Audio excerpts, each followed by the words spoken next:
Olá, pessoal do sétimo ano, tudo beleza com vocês? Meu nome é Carol, eu sou professora de ensino religioso e hoje eu vou conversar com vocês sobre temporalidade sagrada. Vamos lá? Os objetivos da nossa aula: compreender a importância da temporalidade sagrada e a questão do reviver e rememorar dentro dos ritos e das festas sagradas nas diversas organizações religiosas. Bom, eu vou começar a conversar com vocês dizendo duas perguntas bem facinhas. A primeira, o que é tempo? E a segunda, existe diferença entre o tempo sagrado e o tempo profano? Bom, eu sei que a gente fala de tempo o tempo todo, né? Agora mesmo, se a sua mãe falar assim para você, e aí, vamos almoçar? Você sabe mais ou menos no dia quando vai ser o almoço. Ou vamos jantar, ou um café da manhã, né? Se eu falo para vocês assim, vou tomar café da manhã 9 horas da noite, isso faz sentido? Claro que não, né? Talvez você diga assim para mim, prof, café da manhã não é 9 da noite, talvez seja 9 da manhã. Nós nos organizamos através do tempo. O tempo marca a minha hora de acordar, a minha hora de dormir, a minha hora de comer, a minha hora de estudar, não é verdade? Costumamos entender o tempo como uma passagem e mudança. Dia, tarde, noite, primavera, verão, outono, inverno, nascimento, crescimento, morte. Desde a antiguidade, os seres humanos procuram formas de medição do tempo para se orientar e auxiliar a organizar a agricultura, a pesca, a caça e os movimentos migratórios. Então isso é muito importante. O tempo serve para que a gente possa se organizar. Imagina que eu falo assim para você, vamos tomar um café amanhã, um lanche, mas eu não falo a hora. Como a gente vai se encontrar? A gente não conseguiria nem se encontrar, não é verdade?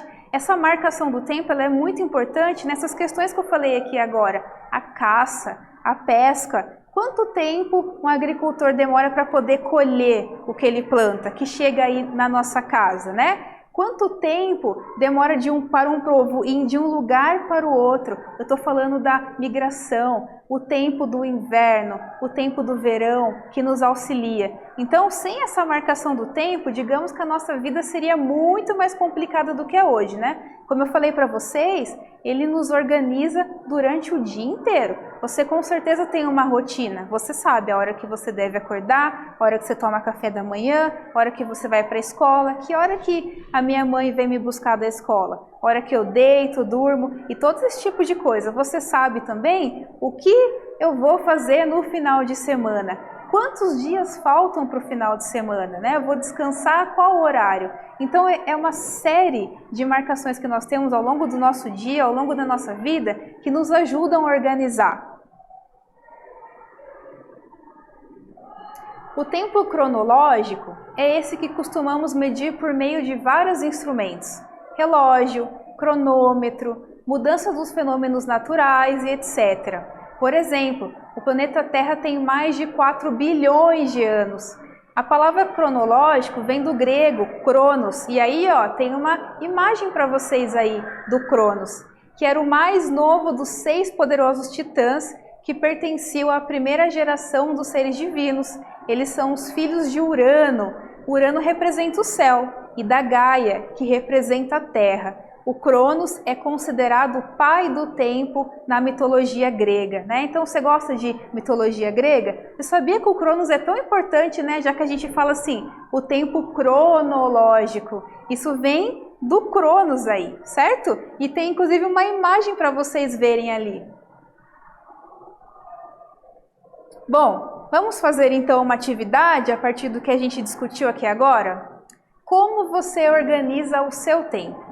Escreva um texto relatando tudo o que faz em um dia e em qual horário. Depois responda: a organização do tempo é importante em nosso cotidiano?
E aí, pessoal, conseguiram responder?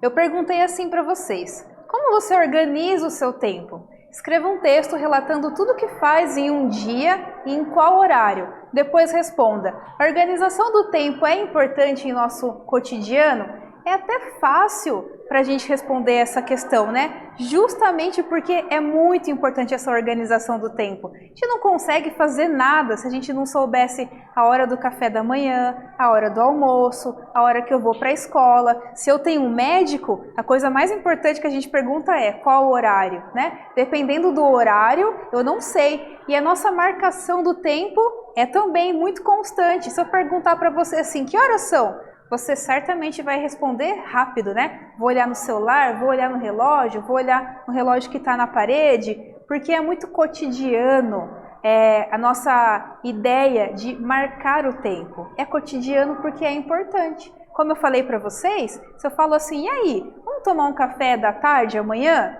E eu não falo exatamente qual horário, você vai saber que é à tarde. Mas, prof, à tarde que horário, hein? À tarde 2 da tarde? À tarde 4 da tarde? Né? A gente precisa ser específico quando a gente está cuidando do tempo. A gente falou, então, sobre o tempo cronológico, né? A gente falou do tempo cronológico, eu falei para vocês sobre o Cronos, esse deus que é o tempo, né? A representação do tempo dentro da mitologia grega, que eu sei que vocês gostam. Só que eu vou falar de outro tipo de temporalidade também, a temporalidade sagrada. Para as religiões, há uma diferença entre o tempo profano e o tempo sagrado. Tudo que merece veneração e respeito, relativo ao divino, ao transcendente. O tempo sagrado é o tempo mítico, ou seja, o tempo primordial, o tempo da origem das coisas. Essa temporalidade primordial torna-se novamente presente em cada festa sagrada e a cada ritual religioso realizado. Podemos dizer que tempo cronológico é o mesmo que tempo profano, ou seja, o tempo ligado ao cotidiano, as coisas do mundo vivido. E aí tem aí para vocês de novo a escultura do Cronos, para vocês derem uma olhada dele, o pai do tempo na mitologia grega. Bom, a gente está falando agora de temporalidade sagrada, né? Dentro da nossa organização do tempo, nas religiões tem também o tempo sagrado, o tempo onde as coisas míticas aconteceram, né? O tempo onde as coisas sagradas aconteceram. E ele aparece sempre no nosso cotidiano, quando a gente está falando de festividades, né? Toda religião tem aquele momento onde os fiéis se organizam a partir de um tempo cronológico, né? Por exemplo, a gente pode falar da Páscoa, coisas que são muito cotidianas aqui no nosso país.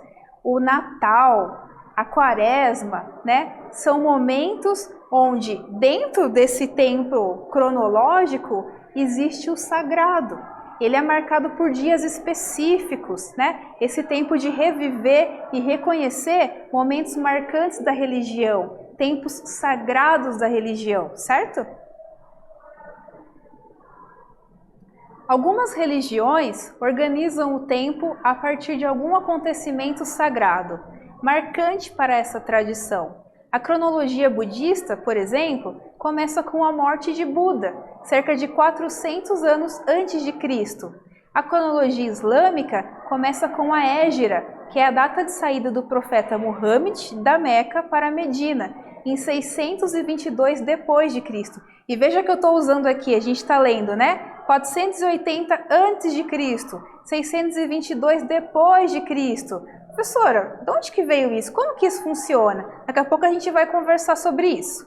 E a cronologia cristã começa com o nascimento de Cristo. Vocês estão vendo como é muito interessante esse estudo do ensino religioso, né? A gente tem acesso a diversas religiões diferentes. E veja que até o tempo parece uma coisa universal, né? Mas não é. A gente está vendo aqui que, de acordo com determinada religião, a contagem do tempo ela é diferente, né? Embora a gente veja que coisa louca, a gente vive assim no mesmo tempo, só que cada religião tem suas particularidades e sua forma de entender o tempo, de acordo com o que eles entendem como sagrado. Bom, vamos então para mais uma atividade? Você conhece alguma festividade religiosa marcada no calendário brasileiro? Eu já dei aí algumas dicas, né? Escreva um texto falando sobre ela, certo? Agora é com você então.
E aí, pessoal, conseguiram responder? Vamos ver o que eu perguntei para vocês.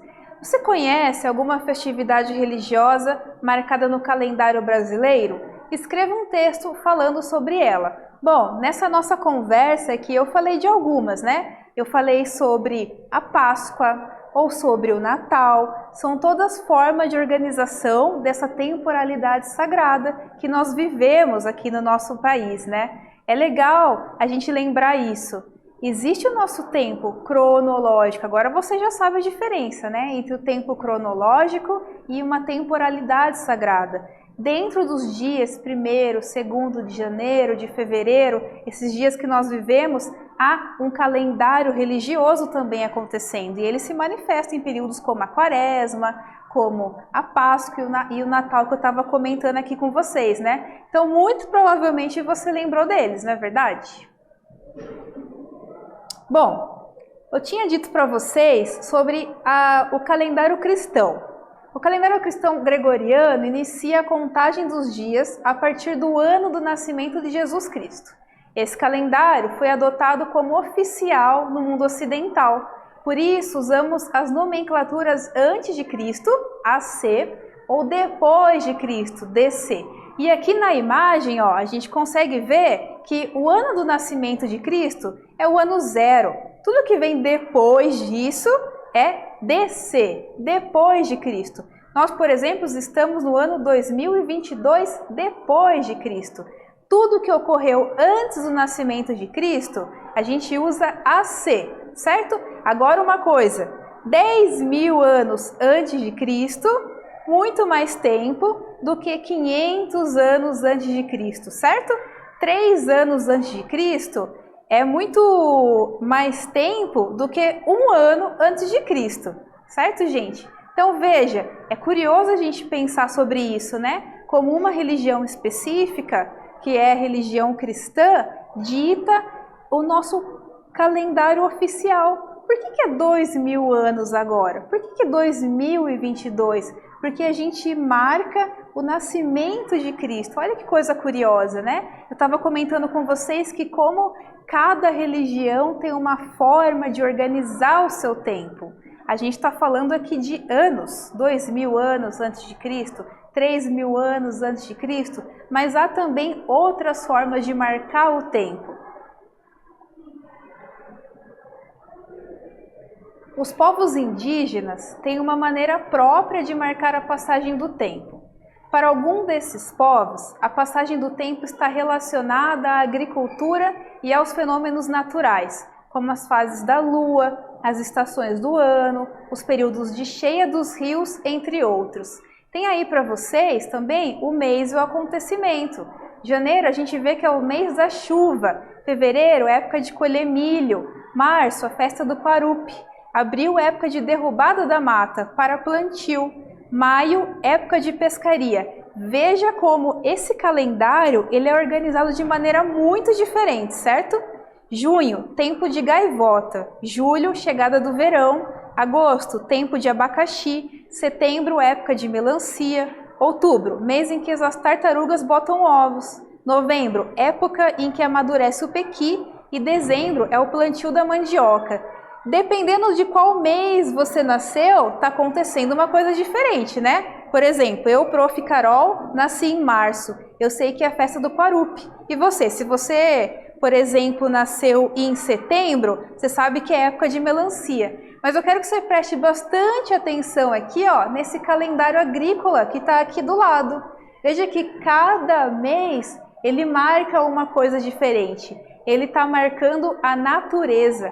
Então veja que coisa, né? Eu estava aqui comentando com você sobre o calendário relacionado ao nascimento de Cristo. Nós estamos em 2.000 anos. Desde que eu estou falando de números, um tipo de marcação específica. Ano que vem será 2023, ano passado será 2021, ano passado foi, né? Mas são números. Já quando a gente vê aqui a forma de organização do tempo indígena, ele é totalmente diferente. Ele não está ligado a uma divindade, uma pessoa, ele está ligado à natureza, à observação da natureza. Isso mostra também um pouco para a gente como a natureza é vista como uma coisa sagrada e como é importante essa observação, inclusive para a vida, né? Faz parte da maneira de viver indígena relacionado sempre com a natureza, entendendo que a natureza é sagrada, é dela que advém a nossa vida. Então é claro que é muito importante eu saber a época de colheita, é muito importante que eu saiba qual fruta ou qual legume eu devo colher em determinado mês. Isso é uma grande organização, não é verdade? É muito diferente e eu volto a falar para vocês o quanto que é interessante, né, que a gente perceba as diferentes formas de organização. Parece até então que se eu começasse a falar para você, e aí, existe só um jeito de marcar o tempo? Você ia falar, claro que sim, né, professora? Estou olhando aqui agora, ó, 2 horas da tarde. Agora não, agora você já sabe assim, olha, depende. Existe um tempo cronológico. Existe uma temporalidade sagrada, existem formas numéricas de pensar sobre o tempo, existem formas de observação da natureza de pensar sobre o tempo. Tudo isso mostra a diversidade que nós somos, né? Vamos fazer uma retomada. Nós aprendemos com essa aula que o tempo sagrado é diferente do tempo profano.